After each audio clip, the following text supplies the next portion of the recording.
why crafting your own version of happiness matters most. As someone in the past who went to a hospital when I was 17 for some pretty serious mental stuff, to someone now who has their own version of happiness that serves me well and keeps me out of that mind frame, I want to share how I built my version of happiness and how you could steal ideas from me or create your own version. The first is you want to define what it means to you. What does happiness mean to you? So for me, my definition, I don't even focus on happiness anymore. I don't focus on how I feel. Oh, I feel joyful. I don't focus on that stuff. What I focus on is making the most out of my life because I feel like that frame has served me the most. What I mean by making the most of your life, because I want to give you actionable steps to think about this if you want to steal my definition, is to give 100%. Give 100% everything I do because I truly believe that how I do anything is how I do everything. So anything I do, I try to give 100% in that.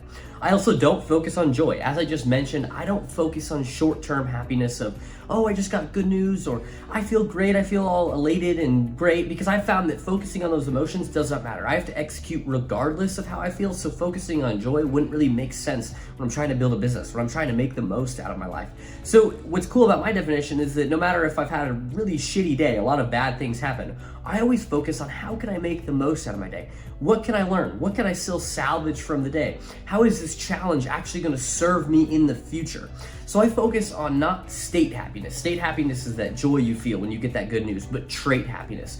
Happiness over a long period of time where you feel really great about what you're doing and you feel good about your life. So I focus on my long-term vision that's based upon my values. I focus on helping people go from victim to victor mindset so they can live a life in their terms. With that being said, on those values, I focus on how can I be the best in terms of what I'm doing, excellence. How can I serve my family? Those are my values, and that's making the most out of my life. So that's my operationalized definition of happiness. I reflected on what fulfills me. That's how I came to this definition of happiness. I realized, okay, what fulfills me is working one-on-one with people. I was giving out free coaching sessions for a while, and I didn't even look at the time. When I was doing those coaching sessions, I was so happy to do them. I didn't even look at the time. I was always so happy to help people go from victim to victor mindset. I got up after our session that I did for free and I felt amazing. So I knew that I need to focus on that. I need to lean into that.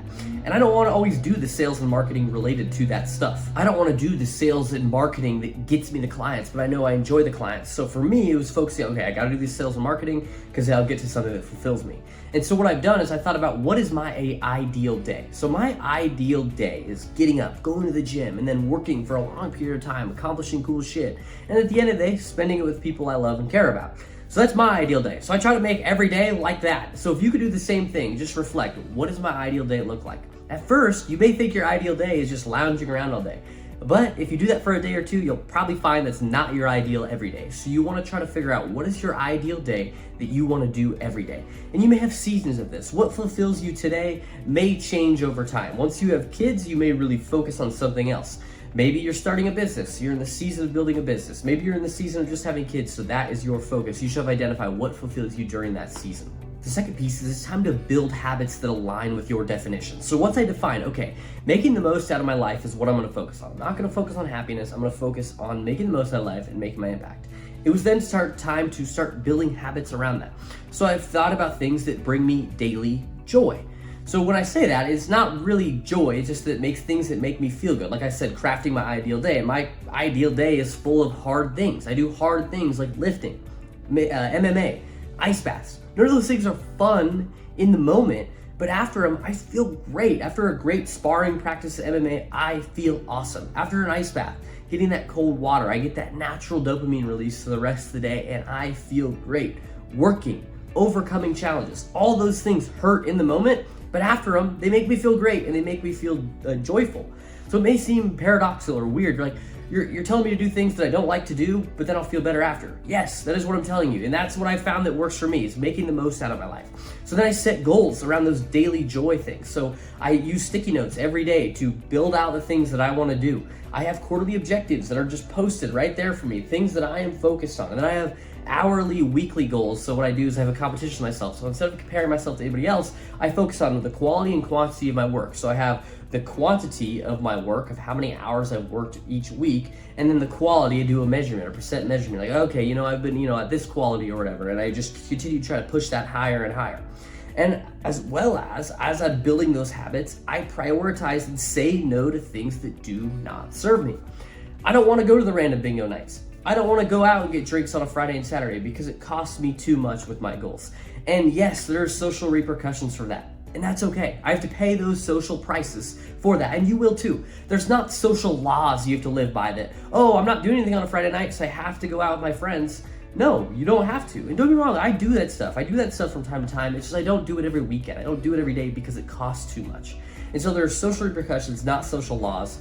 And for the most part, I don't do what I don't want to do. If I don't want to do something, I don't do it because life's too short, and making the most out of my life means doing things that I want to do. Don't get me wrong, I make sacrifices for my fiance or for my family or for my friends. If my friends really want to go do something, but I don't want to go do that, it's my job as a good friend to do those things if I value those relationships. Same thing with my fiance and my family. But for the most part, I'd say about 80 or 90% of the time, I don't do things I don't want to do because I'm focused on building the habits and building the things that are aligned with the definition that I created in the beginning. And the third and the final thing you could do if you want to run with this is embrace difficulty instead of pushing it. I've encouraged you to do hard things throughout this video, and that's my definition, making the most, giving 100%. Those things aren't easy, and they can be difficult. And what I've had to tell myself, what I've had to learn, is I have to embrace this difficulty instead of pushing it away. So perfectionism, something I used to really struggle with. I was always focused on what I was doing wrong. I could get a 99 on a test in college. I was only focused on the 1%. I never gave credit to myself for how good I was doing. So I had to transition that focus from what am I doing wrong, what am I doing right? Because focus only on what you were doing wrong does not really serve you. Don't get me wrong, it's important to focus on what you've done wrong so you can improve, but if you're only focused on that stuff, it doesn't really serve you to get better. So I focus on what I'm doing right as opposed to what I'm doing wrong, and that has served me more because I could build on and build momentum and belief in myself to do more cool shit. And then also, I've reframed the hard things to a better story. The difficulty and the things I overcome will be a better story in the future that I will someday tell. Right now, I'm about in year 2 of business, of year 2 of cold marketing. That's my big focus right now is cold marketing and sales and building my coaching practice. And I know that right now I'm dealing with some hard things. I have to rebuild my email system now. Things went wrong, started landing in the spam. And so what I've had to do is now, these are things I have to overcome. I was really hard on myself from the first day I found out about that, but I realized this is just something that I will add to the story I tell. Like, yep, I sent 10,000 messages. I've done all these things, and you know what? I still kept going. And that is the story I will tell one day. And it's finally a chance for growth, learning and growing through the hard things instead of seeing them as a bad thing. Yes, it sucks that my email system, I have to rebuild that, but it's something I can grow through. I can get better at building the email system. I can learn the intricacies of why it's important of the system. It's not just like a copy and paste system, because it's not my system. I got it from someone else. And it's not just a copy and paste, but actually I can start learning what are the components of the system so I can replicate the system in other areas of my life. So that's redefining joy. If you like this video, please comment what you liked about it, and I will make more of these videos about joy, about happiness, about creating your own frameworks for these things. I find them really helpful for myself, and if you guys like them too, please comment.